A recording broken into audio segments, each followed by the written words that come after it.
வணக்கம் ஆசிரியர் பெருமக்களே. இதுக்கு முன்னே நம்ம இந்த டிஎன் பைலட் ஆப் எப்படி நம்ம டேப்பில் இன்ஸ்டால் பண்ணுறது அப்படிங்கிறத, நியூ வெர்ஷன் எப்படி இன்ஸ்டால் பண்ணுறது அப்படிங்கிறத நம்ம பார்த்தோம். அடுத்ததாக இப்போ உங்கள்கிட்ட இருந்த அந்த ஒன்று மாடலுக்கு அது ஒரு மாடல் டேப் அப்படின்னு வச்சுக்குவோம்.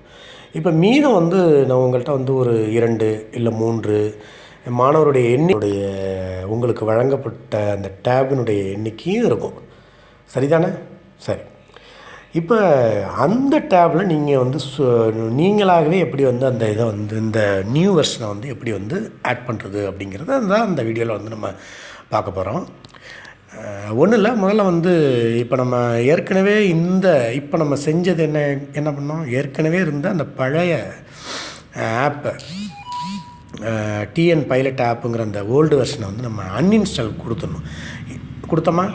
அதே மாதிரி தான் அங்கே இருக்கிற அந்த டேப்லேயும் நியூ டேப்லேயும் இப்போ தான் நீங்கள் பயன்படுத்தக்கூடிய அந்த டேப்ஸ்லேயும் நீங்கள் இதே வேலையை தான் செய்யணும். எல்லாத்துலேயும் முதல்ல அந்த ஓல்டு வெர்ஷன் ஆப்பை அன்இன்ஸ்டால் பண்ணிடணும்.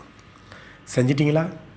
இப்போ சரி, செஞ்சு முடித்தோன்னா அடுத்ததாக உங்களிடம் ஸ்டேட் டீம்லேருந்து பதிவேற்றம் செய்யப்பட்ட அந்த உங்களுடைய அந்த மாடல் டேப்பில், அதாவது அதை ஒரு டீச்சர்ஸ் டேப்னு கூட வைத்துக்கொள்ளலாம். அந்த டேப்பில் இன்ஸ்டால் பண்ண அந்த நியூ வெர்ஷன் டிஎன் பைலட் ஆப்பு, இந்த டிஎன் பைலட் ஆப்பை நீங்கள் ஷேர் இட் வழியாக அதில் நீங்கள் மற்ற டேபுக்கு பதிவேற்றம் செய்யணும். அதை எப்படி பதிவேற்றம் செய்கிறது தான் நம்ம இங்கே இப்போ பார்க்க போகிறோம். அப்படி பார்க்குறப்ப இந்த ஷேர் இட் இருக்குல்ல, இது ஆல்ரெடி எல்லா டேப்லையும் இன்ஸ்டால் பண்ணியிருப்பாங்க.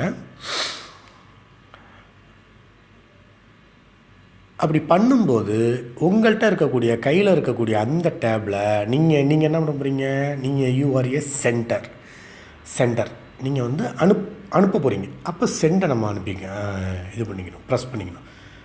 சென்டை ப்ரெஸ் பண்ணிட்டோம்னா எதை நீங்கள் அனுப்ப போகிறீங்க, நம்ம வேறு எதையும் அனுப்ப போகிறதில்ல.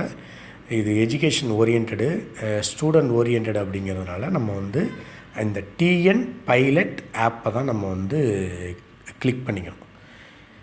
செலக்ட் பண்ணிட்டோமா அந்த ஆப்பு, அதுக்கப்புறம் சென்ட் கொடுத்தோம்னா இது மாதிரி சர்ச் பண்ணும். இதெல்லாம் உங்களுக்கு ஆல்ரெடி ஓரளவுக்கு தெரியும். இருந்தாலும் நினைவுக்காக நான் சொல்கிறேன். சர்ச் பண்ணி இப்படி சர்ச் பண்ணுறப்ப இன்னொரு விஷயத்த பண்ணிக்கணும். நம்மள்கிட்ட இருக்கிற இன்னொரு டேபுக்கு அதில் அன்இன்ஸ்டால் பண்ண நியூ வெர்ஷனை ஏற்ற வேண்டிய அந்த டேபுக்கு நம்ம என்ன பண்ணிக்கணும், அந்த டேபில் இருக்கிற ஷேரிட்டை ஓப்பன் பண்ணி அதுலேயும் இதே மாதிரி காட்டும்போது அந்த டேபில் ரிசீவ்ங்கிற பட்டனை ப்ரெஸ் பண்ணிடணும். ப்ரெஸ் பண்ணிட்டா தான் இப்போ நீங்கள் சென்ட் பண்ணுறப்ப அங்கே ரிசீவ்னுங்கிறத ப்ரெஸ் பண்ணி அதை ஓப்பன் பண்ணியிருந்தால் தான் என்ன ஆகும் அப்படின்னா, நீங்கள் அனுப்பக்கூடிய அந்த ஃபைல் அந்த டேபுக்கு ரிசீவ் ஆகும். ரிசீவ் ஆகி அதில் டவுன்லோட் ஆகி நிற்கும். அப்படி டவுன்லோட் ஆகி நிற்கும்போது அந்த நியூ வெர்ஷனை இன்ஸ்டால் பண்ணிக்கிட்டிங்கன்னா இதே மாதிரி டிஎன் பைலட் ஆப்புங்கிற அந்த இது நம்முடைய மெனு இதில் நிற்கும். சரிதானே? இதில் ஒன்றும் சந்தேகம் இல்லை.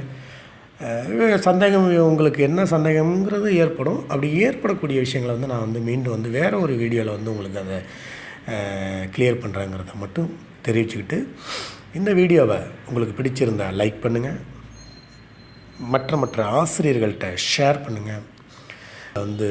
இந்த வீடியோ வாட்ஸ்அப்பில் அதை முழுமையாக அனுப்ப முடியல, ஏன்னா அதனுடைய டைம் கூடுதலாக இருக்கிறதுனால யூடியூப்பில் தான் நான் பதிவேற்றக்கூடிய ஒரு சூழல் இருக்குது. அதனால் அந்த யூடியூப்பில் இது சம்மந்தமான எஜுகேஷன் சம்மந்தமான வீடியோக்களை இது பண்ணுறதுக்கு நீங்கள் என்னுடைய அந்த சேனலை சப்ஸ்கிரைப் பண்ணுங்கள். நன்றி.